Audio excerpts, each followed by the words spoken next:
Muy bien, continuamos con el tema anterior de lo que hemos venido hablando de Isaías 52, del cautiverio en la cual Dios quería liberar al pueblo de Israel.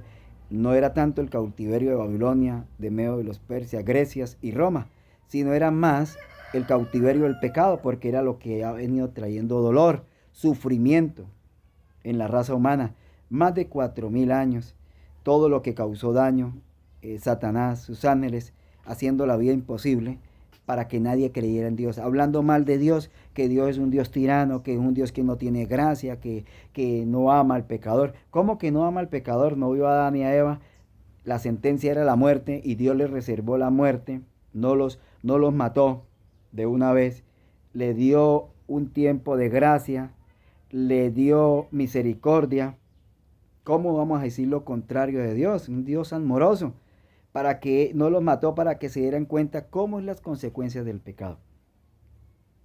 Le reservó la vida para que se dieran cuenta todo lo que ellos tenían que pagar, todo lo que ellos tenían que sufrir por haberle hecho caso a Satanás a través de la serpiente. Por no haber hecho caso a Dios, que le dijo que no se separaran ni el uno del otro, y se separaron. Fue lo primero que hicieron. Al separarse, pues se separaron del soberano. De boca decían que amaban a Dios, pero habían sido separados. Por eso fue fácil Satanás engañar a Eva y de Eva engañar a Adán. Adán entendió que Eva había pecado, pero lo que no entendía Adán era que él se había desprendido también del soberano y a últimas pues se fue detrás de su esposa porque la amaba y decidió morir juntamente con ella y comer. Qué terrible hoy decisiones que muchos hogares toman, ¿cierto? Si el esposo se vuelve drogadito, entonces la esposa también se vuelve drogadita. Si se vuelve guarapero, entonces se vuelve guarapero. Y se vuelve fiestero, entonces se va a hacer fiestero. Todo por no llevarle la contraria a la esposa. Si a la esposa le gusta ser fiestera, entonces yo la acompaño. Si le gusta ser grosera, entonces yo la acompaño en la grosería. Si le gusta ser mañosa, entonces yo la acompaño. Si le gusta el adulterio, pues yo la acompaño. Si le gusta hacer relaciones sexuales que no están de acuerdo al principio bíblico, entonces yo cedo. Yo cedo a todo lo que ella pide para que no se me vaya del hogar, para que no la vaya a perder. Entonces yo cedo lo que ella dice y entonces caigo en las mismas trampas que cayó Adán. Pero ellos sabían que todo lo había llevado a un fracaso fue porque se desconectaron de la voz del Cordero. El Señor le había dado la instrucción de Satanás, todas las instrucciones y los ángeles malos que han sido desechados del cielo. Y dijeron, lo haremos, estaremos atentos. Pero Dios le dijo, no se vayan a separar del uno al otro y fue lo primero que hicieron. Y Satanás aprovechó eso y de ahí engañó a Eva y Eva llegó a ser engañada y engañó a Adán. Y Adán pues cedió a las pretensiones creyendo que si no cedía, entonces la esposa, él iba a quedar solo y ahora solo. No esperó.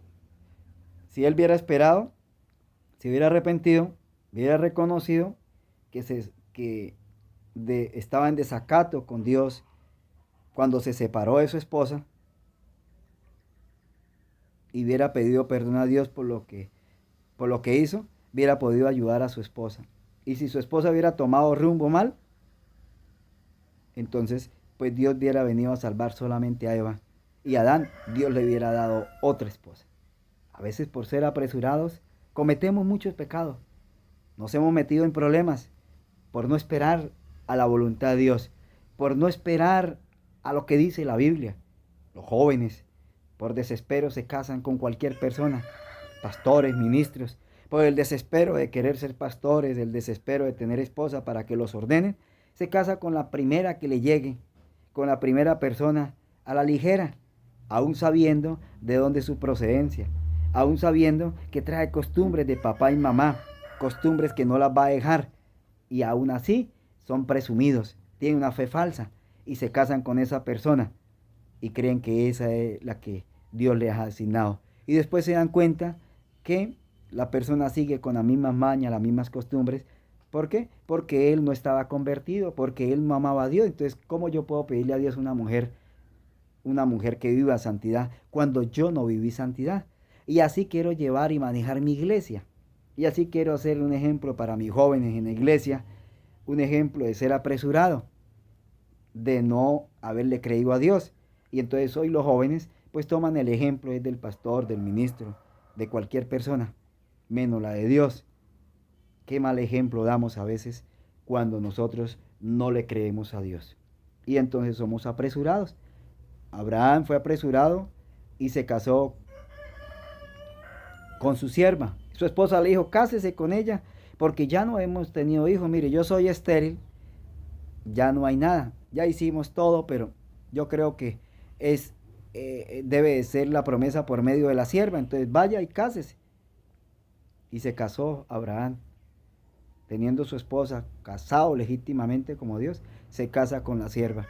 Y la esposa, por permiso de la esposa habló no como Dios deseaba que hubiera hablado esa hija de Dios, sino habló por afanes, apresurada, creyendo que como no iba a darse la promesa en ella, entonces tenía que quedar sin su sierva, y mire los errores que cometió. Este hombre de Dios también, confiado de que si su esposa se le aprobaba el matrimonio, la impoligamia, entonces era que estaba bien, que aunque sabía que estaba mal, pero yo creo que bueno, mi esposa lo hizo, yo creo que no sea tanto pecado. Pero la impoligamia era un pecado que venía practicando Satanás, le había puesto a le había puesto al mundo a practicar, y muchos que tenían el conocimiento de Dios venían practicando la impoligamia. Y Abraham, como siervo de Dios, que estaba en el proceso de la conversión, porque estaba en un proceso de conversión. Recuerde que cuando usted está en un proceso de conversión, usted comete muchos errores, muchos pecados como Abraham. Por eso usted ve en la Biblia a David, usted ve a Sansón, ve usted a muchas personas. A David, en el caso de David, los errores que él cometió en su proceso de conversión y los errores que cometió siendo como el corazón de Dios, un ungido de Dios, fue por confiado, porque pensó que él podía vencer el pecado, que ya el pecado ya no le atraía, que ya estaba muerto totalmente el pecado. El pecado no muere así tan fácilmente. El pecado muere cuando usted muere en Cristo Jesús, cuando usted le entrega la vida a Cristo Jesús. Entonces, recordemos que Isaías 52 nos habla es eso. Isaías 52, 13, 14, ustedes lo leen y se van a dar cuenta que Cristo no tenía apariencia, que iba a ser premiado.